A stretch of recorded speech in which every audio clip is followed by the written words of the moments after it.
बिस्मिल्लाहिर्रहमानिर्रहीम। अस्सलाम वालेकुम व्यूवर्स, आप देख रहे हैं डाइनिंग और जी। आज मैं आपसे चटखारा बोटी की रेसिपी शेयर करी हूँ। देखें कितनी सॉफ्ट है, ये देखें। अगर मेरी वीडियोस अच्छी लगी तो लाल सब्सक्राइब को क्लिक कर दें।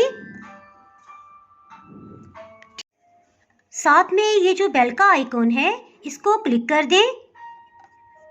इसको क्लिक करने से आपको मेरी हर नई वीडियो का नोटिफिकेशन सबसे पहले फ्री में मिलेगा।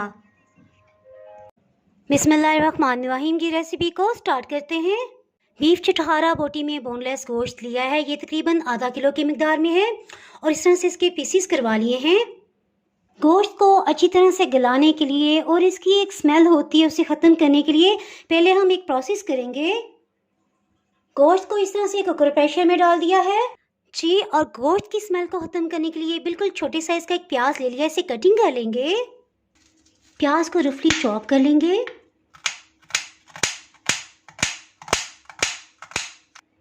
हीट को ऑन कर लिया है, मीडियम हाई रखेंगे। इसके साथ ही इसमें कटे हुए प्याज को शामिल कर देंगे। गोश्त क्योंकि ताज़ा धुला हुआ था सो इसका अपना ही पानी रिलीज हो गया है। अब इसमें 2 खाने वाले चम्मच लहसुन अदरक का पेस्ट भी शामिल कर देंगे। इन सबको अच्छी तरह से मिक्सअप कर लेंगे जब तक इसका पानी अच्छी तरह से खुश्क नहीं होता। इस तरह से इसे भून लेंगे। देखिए किसी किस्म का ऑयल हमने इसमें शामिल नहीं किया। कुछ लोग डायरेक्ट ही इसमें पानी डाल के उबलने के लिए रख देते हैं जिससे गोश्त की बू ख़त्म नहीं होती। इस तरह से अगर आप करेंगे तो इंशाल्लाह गोश्त की बू भी ख़त्म हो जाएगी और बहुत ही ज़बरदस्त फ्लेवर डेवलप होगा। ये देखिए इसका पानी बिल्कुल ख़त्म हो गया है। सो इस स्टेज में इसमें पानी शामिल करेंगे जी, और इसमें आधी चाय की चम्मच से कम और 1/4 टीस्पून से थोड़ा ज़्यादा इसमें हल्दी पाउडर जाएगा। 1 बड़ी काली इलायची, 2 लौंग के टुकड़े ये भी इसमें शामिल कर देंगे जी, और कुकर प्रेशर को बंद कर देंगे। हीट को मीडियम लो रखा हुआ है। इस तरह से विसल चलते हुए तकरीबन 20 मिनट हो चुके हैं। हीट को ऑफ कर देंगे। इसमें भाप कम होने का इंतज़ार करेंगे। देखिए आवाज़ आ रही है यानी स्टीम कम हो गई है। विसल को अब हटा लेंगे। ये कुकर प्रेशर ऑपरेट करने का सबसे सेफ तरीका है। इसमें से स्टीम मुकम्मल ख़त्म हो गई है सो इसे खोल लेते हैं। गोश्त बहुत अच्छी तरह से गल गया है। इसे मैं खुले पैन में शिफ्ट करती हूँ ताकि आपको दिखाना आसान हो जाए। गोश्त को 20 मिनट के बाद चेक करना बहुत ही ज़रूरी है ताकि वो नीचे ना लगने पाए। गोश्त थोड़ा सख्त था, दोबारा से बंद कर दिया और तकरीबन 32 मिनट लगे हैं। बहुत अच्छी तरह से गल गया। मैं आपको दिखाती हूँ।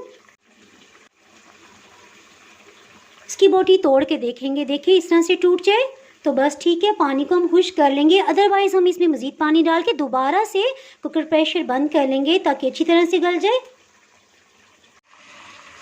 गोश्त को गलाने के लिए तकरीबन 1500 ml पानी डाला था। अब इसका पानी काफ़ी हद तक खुश्क हो रहा है। मज़े की बात, लम्हा व लम्हा की सूरत हाल में आपको दिखा रही हूँ। गोश्त का पानी बिल्कुल खुश्क हो गया सो हीट को ऑफ कर देंगे, इसे ठंडा होने देंगे। उसके बाद इसे मैरिनेट करने का प्रोसेस स्टार्ट होगा। मटन को मैरिनेट करने के लिए एक बाउल में शामिल कर देंगे। ये ठंडा हो गया है। इसे मैरिनेट करने से पहले बड़ी इलायची और 2 लौंग जो शामिल किए थे उसे निकाल लिया था। इसके साथ ही इसमें 2 खाने वाले चम्मच कॉर्नफ्लावर डाल दें। अगर आपके पास ये ना हो तो आप मैदा भी इसमें डाल सकते हैं। 1 खाने वाला चम्मच इसमें अधकुटी सुर्ख मिर्च जाएगी। नमक आधी चाय की चम्मच। लाल मिर्च पाउडर आधी चाय की चम्मच इसमें जाएगा। धनिया पाउडर आधी चाय की चम्मच जी, और गरम मसाला पाउडर इसमें 1 चाय की चम्मच का चौथाई हिस्सा शामिल होगा। 1 खाने वाला चम्मच इसमें लीमू का रस जाएगा। अगर आपके पास है तो शामिल कर दें, अदरवाइज आप इसमें 1 टेबलस्पून सिरका भी डाल सकते हैं जी, और इसमें सोया सॉस 2 खाने वाले चम्मच आएंगे। इसकी स्मेल ख़त्म करने का भी काम करेगा और बहुत अच्छा फ्लेवर लाएगा जी, और चिली सॉस 2 खाने वाले चम्मच। इसे अच्छी तरह से मिक्स कर देंगे। बेस्ट रिजल्ट के लिए बेहतर है 3 से 4 घंटे इसको लाजमी मैरिनेट करें। मेरे घर गेस्ट आए हैं और मुझे बहुत ही जल्दी है सो मैं फ़ौरन से नेक्स्ट प्रोसेस की तरफ बढ़ती हूँ। तकरीबन 2 मिनट हो चुके हैं। ऑयल को मीडियम लो हीट पे गर्म होते हुए हीट महसूस हो रही है। सो इसमें मैरिनेट किए हुए बीफ को शामिल कर देंगे। जो मसाला पैन के साथ बचे आप इस तरह से ऊपर लगा भी सकते हैं।